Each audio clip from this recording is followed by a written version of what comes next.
আসসালামু আলাইকুম প্রিয় শিক্ষার্থীরা, ভয়েস অফ ইকোনমিক্স পেজে তোমাদের স্বাগত জানাচ্ছি। আজকের ক্লাসে স্নাতক শ্রেণীর ছাত্রীদের উদ্দেশ্যে কিছু আলোচনা করব। আমি আজকে তোমাদের অর্থনীতি তৃতীয় পত্র থেকে আলোচনা করতে এসেছি, সামষ্টিক অর্থনীতি। এই চ্যাপ্টারের চতুর্থ অধ্যায়তে আলোচনা শুরু করেছিলাম, যেটি ছিল বিনিয়োগ। প্রথম ক্লাসে বিনিয়োগের প্রারম্ভিক সংজ্ঞা, বিনিয়োগের প্রকারভেদগুলো আমরা জেনেছি। আজকের ক্লাসে জানবো আরও অন্যান্য বিষয়গুলো। তো আলোচনার শুরুতে আমরা আর একবার মনে করে নিই যে বিনিয়োগের সাধারণ সংজ্ঞা কী ছিল, বা বিনিয়োগ বলতে আমরা কি বুঝে থাকি। অর্থনীতির ভাষায় বিনিয়োগ বলতে মুনাফা অর্জনের উদ্দেশ্যে মূলধন সামগ্রীর মজুদ বৃদ্ধি করাকে বোঝানো হয়, যাতে দেশে উৎপাদন এবং কর্মসংস্থান বাড়ে। আরেকবার বলছি, মুনাফা অর্জনের উদ্দেশ্যে মূলধন সামগ্রীর মজুদ বৃদ্ধি করাকেই বা বাড়তি মজুদকেই বিনিয়োগ বলা হয়, যেই কাজের ফলে বা যার ফলে দেশে উৎপাদন এবং কর্মসংস্থান বাড়ে। বিনিয়োগের কিছু প্রকারভেদ সম্পর্কে আমি তোমাদেরকে ধারণা দিয়েছিলাম, যেমন মোট বিনিয়োগ এবং নেট বিনিয়োগ। মোট বিনিয়োগ বলতে বোঝানো হয় যে একটি দেশে বিভিন্ন আর্থিক প্রতিষ্ঠান এবং ব্যক্তিগত উদ্যোগে কোনো নির্দিষ্ট লক্ষ্য অর্জনের জন্য বা মুনাফা অর্জনের উদ্দেশ্যে বিভিন্ন খাতে মোট যে পরিমাণ বিনিয়োগ করা হয় তাকে বলা হয় মোট বিনিয়োগ। আবার মোট বিনিয়োগ থেকে যখন মূলধন সামগ্রীর ক্ষয়ক্ষতি বাবদ ব্যয় বাদ দেওয়া হয়, তখন অবশিষ্ট অংশটুকুকে বলা হয় নেট বিনিয়োগ। এছাড়াও রয়েছে প্রকৃত বিনিয়োগ এবং পরিকল্পিত বিনিয়োগ। প্রকৃত বিনিয়োগ বলতে আমরা সেটিকেই বুঝে থাকি যেখানে একটি দেশের বিভিন্ন আর্থিক প্রতিষ্ঠান বা ব্যক্তি প্রতিষ্ঠান মোট যে পরিমাণ বিনিয়োগ করে থাকে বা বাস্তবায়িত হয়ে থাকে, সেই বিনিয়োগটাকে বলা হয় প্রকৃত বিনিয়োগ। আবার নির্দিষ্ট লক্ষ্যমাত্রা অর্জনের উদ্দেশ্যে পরবর্তী বছর দেশে বিনিয়োগকারীরা বা বিনিয়োগকৃত প্রতিষ্ঠান ও আর্থিক প্রতিষ্ঠানসমূহ যে পরিমাণ বিনিয়োগ করার লক্ষ্যমাত্রা নির্ধারণ করে থাকে তাকে বলা হয় পরিকল্পিত বিনিয়োগ। এছাড়া রয়েছে ইনভেন্টরি বিনিয়োগ এবং স্থির বিনিয়োগ। এগুলোর সম্পর্কে তোমাদেরকে আমি ধারণা দিয়েছিলাম। কোনো বিনিয়োগকারী যখন মুনাফা অর্জনের উদ্দেশ্যে বর্তমান উৎপাদনের এক বাড়তি অংশ ভবিষ্যতের জন্য মজুত করে, তখন সেই অংশটুকুকে বলা হয় ইনভেন্টরি। ইনভেন্টরির পিছনে ব্যয়কৃত বিনিয়োগকে ইনভেন্টরি বিনিয়োগ বলা হয়। অপরদিকে উৎপাদন বৃদ্ধির লক্ষ্যে যন্ত্রপাতি, কলকারখানা, ঘর বাড়ি প্রভৃতি স্থায়ী সম্পদের পেছনে যে বিনিয়োগ করা হয় সেটাকে বলা হয় স্থির বিনিয়োগ। অর্থাৎ স্থির সম্পদ বা স্থির মূলধন ক্রয়ের পিছনে যে ব্যয় হয়ে থাকে সেটাকে বলা হয় স্থির বিনিয়োগ। এবার আমরা জানব এই অধ্যায়ের সবচেয়ে গুরুত্বপূর্ণ যে টপিক, মূলধনের প্রান্তিক দক্ষতা সম্পর্কে, মার্জিনাল এফিসিয়েন্সি অফ ক্যাপিটাল, সংক্ষেপে যেটাকে আমরা MEC বলে জানব। মূলধনের প্রান্তিক দক্ষতা বলতে বোঝানো হয় নির্দিষ্ট পরিমাণ মূলধন সামগ্রী বৃদ্ধির মাধ্যমে ভবিষ্যতে যে আয় পাওয়ার প্রত্যাশা করা হয়, সেই প্রত্যাশিত আয়ের হারকে বলা হয় অর্থনীতির ভাষায় MEC বা মূলধনের প্রান্তিক দক্ষতা।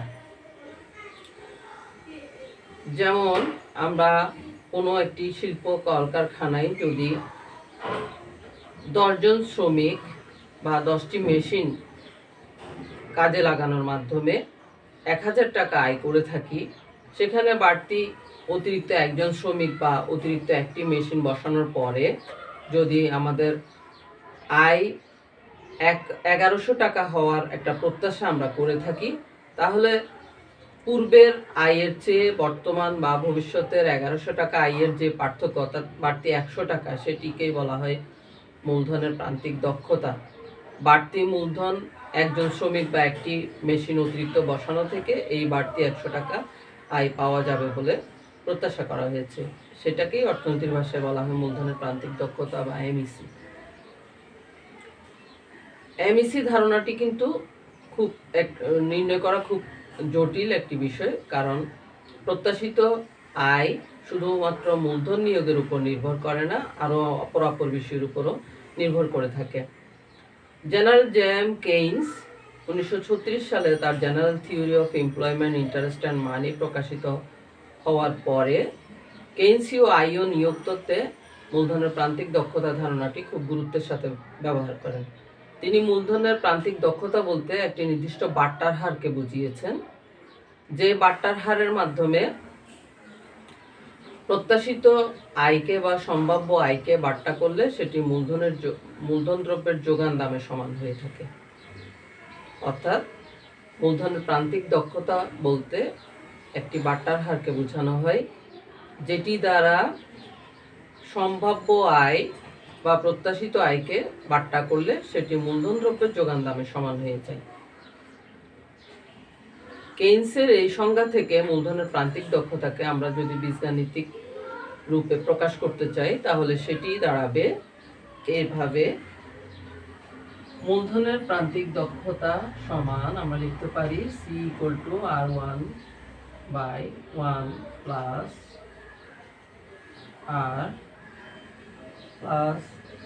R+R2/1 plus R square plus Rn/1 plus R⁴n, যেখানে C0 হচ্ছে মূলধন দ্রব্যের সম্ভাব্য আয়, R1 হচ্ছে মূলধন দ্রব্যের যোগান দাম এবং স্মল লেটার r হচ্ছে MEC, যেখানে স্মল লেটার r হচ্ছে MEC, অর্থাৎ মার্জিনাল এফিসিয়েন্সি অফ ক্যাপিটাল বা মূলধনের প্রান্তিক দক্ষতা। এই সূত্রটি ছাড়াও কেইনস মূলধনের প্রান্তিক দক্ষতাকে সুদের হারের সাথে সম্পর্কিত হিসেবে ব্যাখ্যা করেছেন। অর্থাৎ তিনি বলেছেন কোনো উৎপাদন ক্ষেত্রে নিয়োগকৃত বিনিয়োগের কারণে আমরা যে আয় প্রত্যাশা করে থাকি সেটি সুদের হারের উপরও নির্ভর করে। তাহলে কেইনসের ভাষায় প্রত্যাশিত আয় বা সম্ভাব্য আয় নির্ভর করে দুটি বিষয়ের উপর, একটি হচ্ছে মূলধনের প্রান্তিক দক্ষতা MEC এবং অপরটি হচ্ছে সুদের হার, যেখানে তিনি মূলধনের প্রান্তিক দক্ষতাকে একটি বাট্টার হারের সাথে তুলনা করেছেন, যে বাট্টার হার দিয়ে সম্ভাব্য আয় বা প্রত্যাশিত আয়কে বাট্টা করলে সেটি মূলধন দ্রব্যের যোগান দামের সমান হয়ে যায়। আর সুদের হার বলতে তিনি বুঝিয়েছেন উৎপাদন ক্ষেত্রে বিনিয়োগকৃত অর্থ যদি ব্যাংক থেকে ঋণ হিসেবে নেওয়া হয় এবং সেই অর্থ ফেরত দেওয়ার সময় সাথে অতিরিক্ত অর্থ প্রদান করতে হয়, এটিকেই তিনি অর্থনীতিতে সুদ বলেছেন।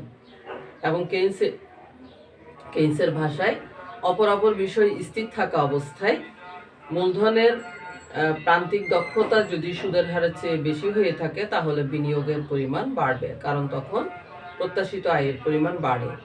বিপরীতভাবে মূলধনের প্রান্তিক দক্ষতার চেয়ে যদি সুদের হার বেশি হয়ে থাকে, অর্থাৎ মূলধনের প্রান্তিক দক্ষতা কমে যায়, সুদের হার বেশি থাকে, তাহলে সেক্ষেত্রে নিয়োগের পরিমাণ কমে যাবে, কারণ এই অবস্থায় একজন বিনিয়োগকারীর কাছে প্রত্যাশিত আয়ের চেয়ে খরচের পরিমাণ বেশি দেখা যাবে।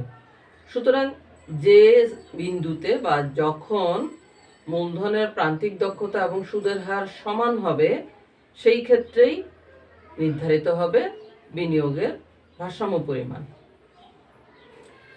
এখন আমরা জানব MEC বা মূলধনের প্রান্তিক দক্ষতার জ্যামিতিক আকৃতি, অর্থাৎ আমরা চিত্রের মাধ্যমে কিভাবে MEC বা মূলধনের প্রান্তিক দক্ষতাকে উপস্থাপন করতে পারি। MEC রেখাকে যখন আমরা চিত্রে রূপ দিব তখন দেখা যাবে রেখাটি বাম থেকে ডান দিকে নিম্নগামী হয়েছে, অর্থাৎ রেখাটি ক্রমহ্রাসমান বা ঋণাত্মক ঢাল সম্পন্ন একটি রেখা। কেন এমন হচ্ছে? MEC নিম্নগামী হওয়ার পেছনে কিন্তু প্রধানত দুটি কারণ রয়েছে। তার মধ্যে একটি কারণ হচ্ছে মূলধন নিয়োগের ক্ষেত্রে উৎপাদনের প্রান্তিক উৎপাদন বৃদ্ধির কার্যকারিতা এবং দ্বিতীয়টি হচ্ছে ক্রমবর্ধমান খরচ বৃদ্ধির কার্যকারিতা। অর্থাৎ কারণ আমরা জানি যত বেশি পরিমাণ মূলধন নিয়োগ করা হবে ততই উৎপাদন ক্রমহ্রাসমান হারে বাড়বে, কিন্তু অতিরিক্ত মূলধন নিয়োগের ক্ষেত্রে খরচের পরিমাণ বৃদ্ধি পায়, অর্থাৎ বৃদ্ধি পেতে থাকে বা খরচ ক্রমবর্ধমান হারে বাড়তে থাকে। এই দুটি কারণে এবং সুদের হার ও অন্যান্য আনুষঙ্গিক কারণে, যেমন উৎপন্ন পণ্যের দাম হ্রাস পাওয়া, সুদের হার বেড়ে যাওয়া ইত্যাদি কারণে এমইসি ক্রমহ্রাসমান বা নিম্নগামী হয়। এবং এমইসিকে যখন আমরা জ্যামিতিক ভাবে উপস্থাপন করব লেখাচিত্রের মাধ্যমে, তখন দেখা যাবে সেই রেখাটি বাম থেকে ডান দিকে নিম্নগামী হচ্ছে। এখানে হচ্ছে মূলধনের পরিমাণ।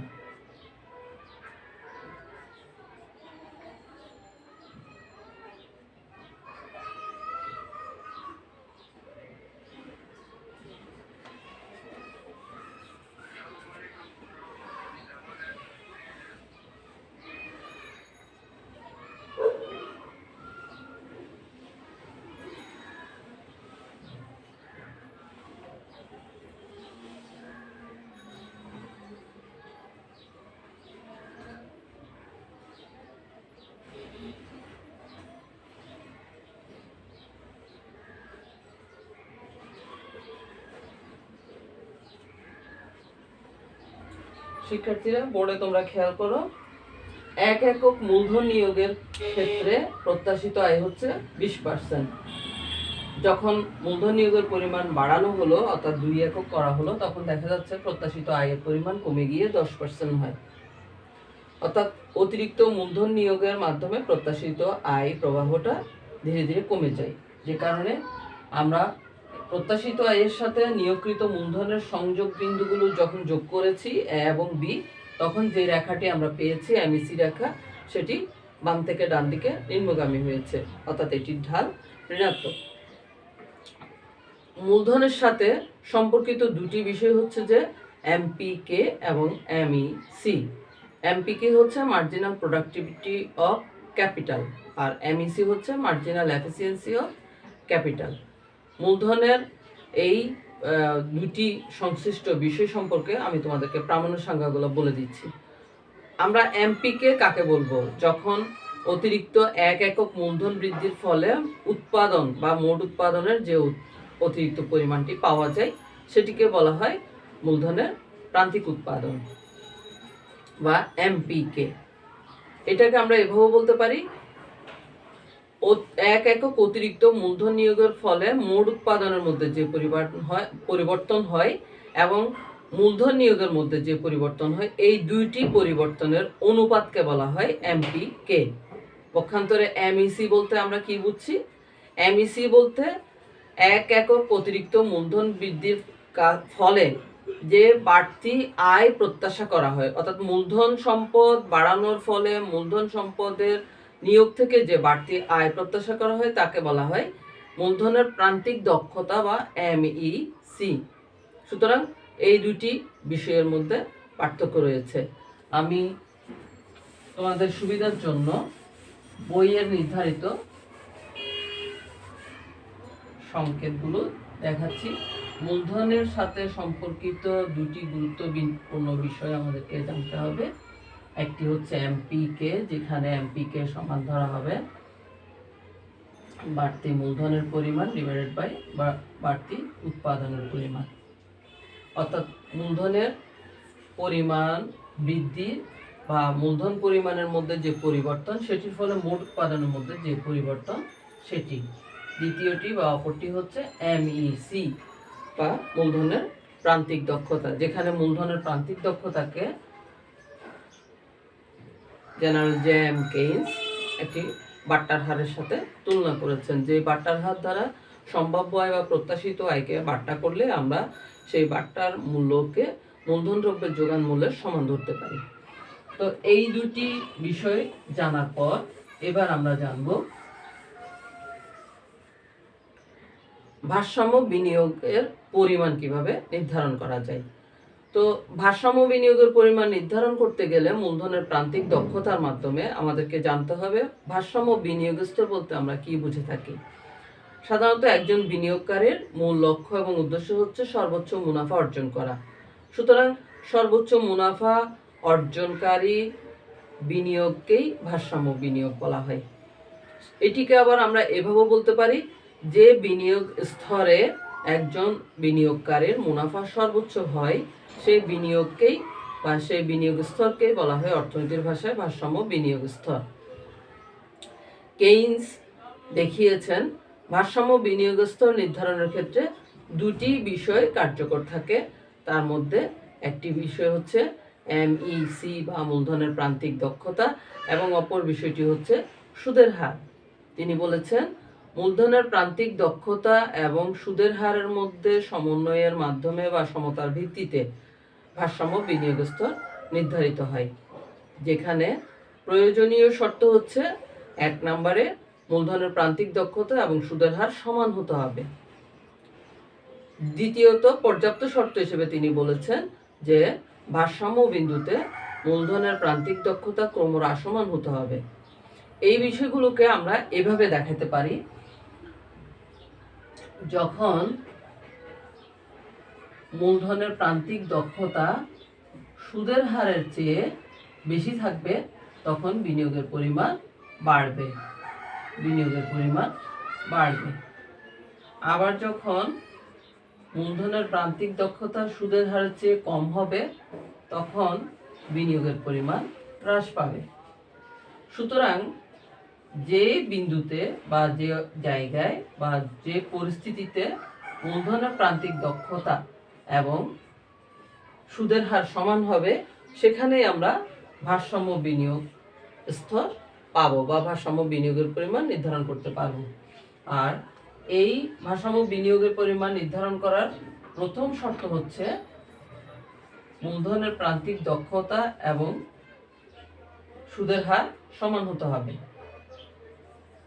এটি হচ্ছে যে প্রয়োজনীয় শর্ত। পর্যাপ্ত শর্ত হচ্ছে মূলধনের প্রান্তিক দক্ষতা ভারসাম্য বিন্দুতে ক্রমহ্রাসমান হতে হবে, অর্থাৎ <0 হবে। তো শিক্ষার্থীরা, আমরা এভাবে ধরে নিতে পারি এই বীজগাণিতিক সমীকরণের মাধ্যমে যেটি প্রমাণ হয় সেটি হচ্ছে যে অপর বিষয় স্থির থাকা অবস্থায় মূলধনের প্রান্তিক দক্ষতা যদি সুদের হারের চেয়ে বেশি হয়ে থাকে তাহলে একজন বিনিয়োগকারীর বিনিয়োগের বা নিয়োগ করার জন্য প্রত্যাশা বাড়ে বা বিনিয়োগ থেকে তার প্রত্যাশার পরিমাণ বাড়বে এবং সে বিনিয়োগের পরিমাণ বাড়াবে। আবার বিপরীতভাবে যখন মূলধনের প্রান্তিক দক্ষতা সুদের হার চেয়ে কম হয়ে যায় তখন একজন বিনিয়োগকারীর কাছে আয় প্রত্যাশার চেয়ে ব্যয়ের পরিমাণ বেশি হবে, সেক্ষেত্রে সে বিনিয়োগের পরিমাণ কমিয়ে দিবে। সুতরাং যে স্থানে বা যে অবস্থায় একজন বিনিয়োগকারীর কাছে মূলধনের প্রান্তিক দক্ষতার সাথে সুদের হার সমান হবে সেই স্থানে সে সর্বোচ্চ মুনাফা অর্জন করতে পারবে এবং ওইখানেই আমরা ভারসাম্য বিনিয়োগের পরিমাণ নির্ধারণ করতে পারবো। বিষয়টিকে আমরা আবার চিত্রের মাধ্যমে যদি উপস্থাপন করতে চাই এই দুটি শর্তের আলোকে, অর্থাৎ প্রয়োজনীয় শর্ত এবং পর্যাপ্ত শর্ত, তখন চিত্রটি হবে এভাবে। আমরা দুটি অক্ষ টেনে নিচ্ছি, ভূমি অক্ষ এবং লম্ব অক্ষ। এগুলো সম্পর্কে তোমাদের ধারণা হয়েছে ইতিমধ্যে। ভূমি অক্ষে থাকবে মূলধন নিয়োগের পরিমাণ এবং লম্ব অক্ষে থাকবে এমইসি ও সুদের হার।